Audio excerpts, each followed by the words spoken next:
আজি আমাৰ বাবে এটা গৌৰৱৰ দিন। লাচিত বৰফুকনৰ 400তম জন্ম জয়ন্তীৰ সময়ত আমি লাচিত বৰফুকন পুলিচ একাডেমী ভাৰতৰ ভিতৰতে এখন সৰ্বশ্ৰেষ্ঠ পুলিচ একাডেমীলৈ ৰূপান্তৰ কৰাৰ আমি কল্পনা ৰাইজৰ আগত প্ৰকাশ কৰিছিলোঁ।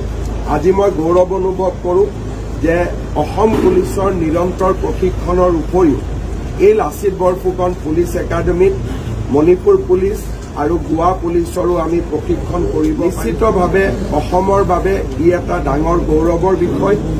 ইমান দিন আমি আন প্ৰদেশৰ ওপৰত নিৰ্ভৰশীল আছিলোঁ। আজি আমি নিজে আন প্ৰদেশৰ কেডেটছকো প্ৰশিক্ষণ দিব পৰাৰ অৰ্হতা অৰ্জন কৰিছোঁ।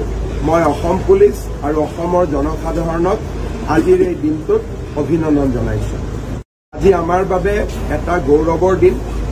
লাচিত বৰফুকনৰ 400তম জন্ম জয়ন্তীৰ সময়ত আমি লাচিত বৰফুকন পুলিচ একাডেমী ভাৰতৰ ভিতৰতে এখন সৰ্বশ্ৰেষ্ঠ পুলিচ একাডেমীলৈ ৰূপান্তৰ কৰাৰ আমি কল্পনা ৰাইজৰ আগত প্ৰকাশ কৰিছিলোঁ।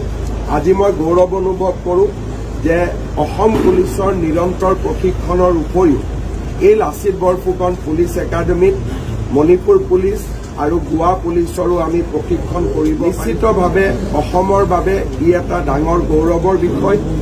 ইমান দিন আমি আন প্ৰদেশৰ ওপৰত নিৰ্ভৰশীল আছিলোঁ। আজি আমি নিজে আন প্ৰদেশৰ কেডেটছকো প্ৰশিক্ষণ দিব পৰাৰ অৰ্হতা অৰ্জন কৰিছোঁ। মই অসম পুলিচ আৰু অসমৰ জনসাধাৰণক আজিৰ এই দিনটোত অভিনন্দন জনাইছোঁ।